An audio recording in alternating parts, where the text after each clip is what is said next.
मोदी को हैदराबाद हाउस में और कुछ ही देर में joint press statement.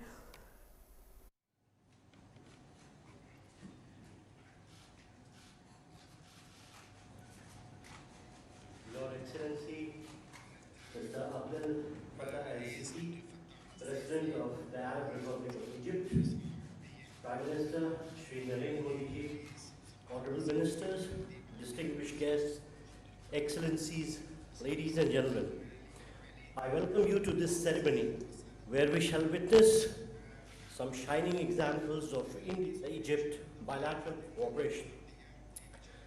These are by the way of exchange of postal stamps, memorandums of understanding, and memorandums of cooperation, followed by press statement by our two leaders. First, we shall witness the exchange of postal stamps to commemorate the 75 years of establishment of diplomatic relations between our two countries. This exchange will be on the Egyptian side by Dr. Amar Ahmed Samit Talat, Minister for Communication and Information Technology, and on the Indian side by Shri Ashwini Vaishnav, Minister of Railways, Communication and Electronics and Information Technology. Mr. Ministers, please.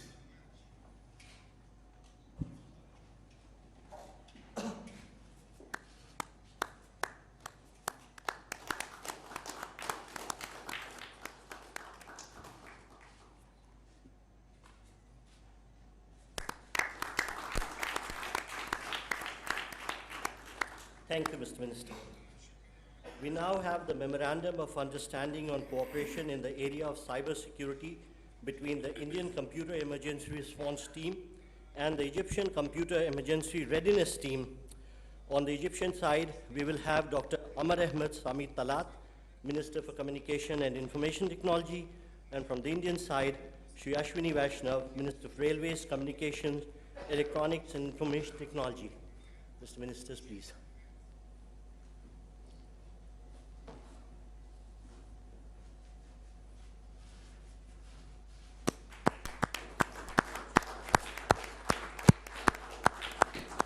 Thank you, Mr. Minister. Third, we have the Memorandum on Cooperation in the Field of Information Technology between India and Egypt.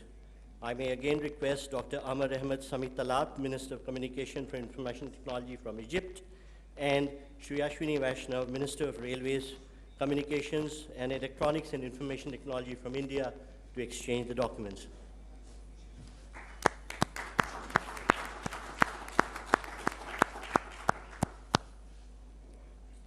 Thank you, Mr. Ministers. Next, we have the Memorandum of Understanding in the field of culture.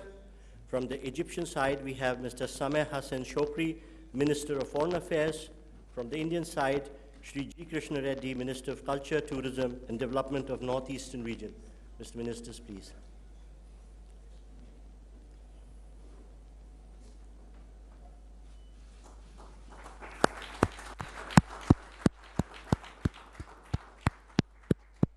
Thank you, Ministers. We next have the Memorandum on Cooperation in Youth Matters. From the Egyptian side, Mr. Sameh Hassan Shokri, Minister of Foreign Affairs, and from the Indian side, Shri Anurag Singh Thakur, Minister of Information, Broadcasting, and Youth Affairs and Sports.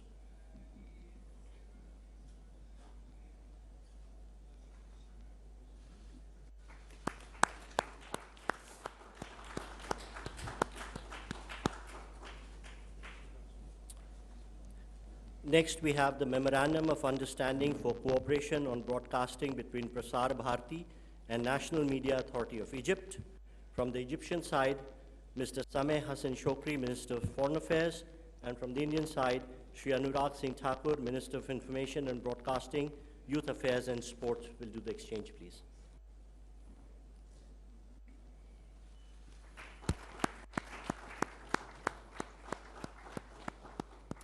Thank you, Ministers. Ladies and gentlemen, this concludes the exchange ceremony. I now request the spokesperson of the Ministry of External Affairs to conduct the rest of the proceedings. Good afternoon, Your Excellency, Mr. Abdul Fattah el-Sisi, President of the Arab Republic of Egypt, Honorable Prime Minister Shri Narendra Modi ji, honorable ministers, members of both delegations, distinguished guests, friends from the media. We will now have the press statements. May I now request Honorable Prime Minister Shri Narendra Modi to make his remarks to the media. Sir, the floor is yours. Your Excellency, राष्ट्रपति CC, दोनों देशों के मंत्रीगण एवं delegates, media के साथियों, सबसे पहले तो मैं राष्ट्रपति सीसी और उनके डेलीगेशन का भारत में हार्दिक स्वागत करना चाहूँगा। राष्ट्रपति सीसी कल हमारे गणतंत्र दिवस समारोह में मुख्य अतिथि के रूप में शामिल हो रहे हैं। ये पूरे भारत के लिए सम्मान और हर्ष का विषय है। मुझे इस बात की भी खुशी है कि इजिप्ट की एक सैन्य टुकड़ी भी हमारे गणतंत्र दिवस में भाग लेकर के परेड की शोभा बढ़ा रही है। फ्रेंड्स, भारत और मिस्र विश्व की सबसे पुरानी सभ्यताओं में से है। हमारे बीच कई हजारों वर्ष का अनवरत नाता रहा है। 4000 वर्षों से भी पहले गुजरात के लोथल पोर्ट के माध्यम से मिस्र के साथ व्यापार होता था और विश्व में विभिन्न परिवर्तनों के बावजूद हमारे संबंधों में एक स्थिरता रही है और हमारा सहयोग निरंतर सुदृढ़ रहा है। पिछले कुछ वर्षों में हमारी आपसी सहयोग में और गहराई आई है और मैं इसका बहुत बड़ा श्रेय मेरे मित्र राष्ट्रपति सीसी के कुशल नेतृत्व को देना चाहूँगा। इस वर्ष भारत ने अपनी G20 अध्यक्षता के दौरान इजिप्ट को अतिथि देश के रूप में आमंत्रित किया है, जो हमारी विशेष मित्रता को दर्शाता है। फ्रेंड्स, हमारे बीच सुरक्षा एवं रक्षा सहयोग बढ़ाने की भी अपार संभावनाएं हैं। पिछले कुछ वर्षों में हमारी सेनाओं के बीच जॉइंट एक्सरसाइज ट्रेनिंग एवं कैपेसिटी बिल्डिंग के कार्यों में उल्लेखनीय बढ़ोतरी हुई है। हमने आज की बैठक में अपने रक्षा उद्योगों के बीच सहयोग को और मजबूत करने और काउंटर टेररिज्म संबंधी सूचना एवं इंटेलिजेंस का आदान प्रदान बढ़ाने का भी निर्णय लिया है। एक्सट्रीमिस्ट विचारधाराओं तथा रेडिकलाइजेशन को फैलाने के लिए साइबर स्पेस का दुरुपयोग एक बढ़ता हुआ संकट है। इसके खिलाफ भी हम सहयोग बढ़ाएंगे। फ्रेंड्स, हम इन क्षेत्रों में आपसी निवेश और व्यापार बढ़ाने की आवश्यकता पर भी सहमत हुए हैं। मैं एक बार फिर आपका और आपके डेलीगेशन का भारत में हृदयपूर्वक स्वागत करता हूं। मैं आपको और इजिप्ट के लोगों को नए साल की शुभकामनाएं भी देता हूं। बहुत बहुत धन्यवाद।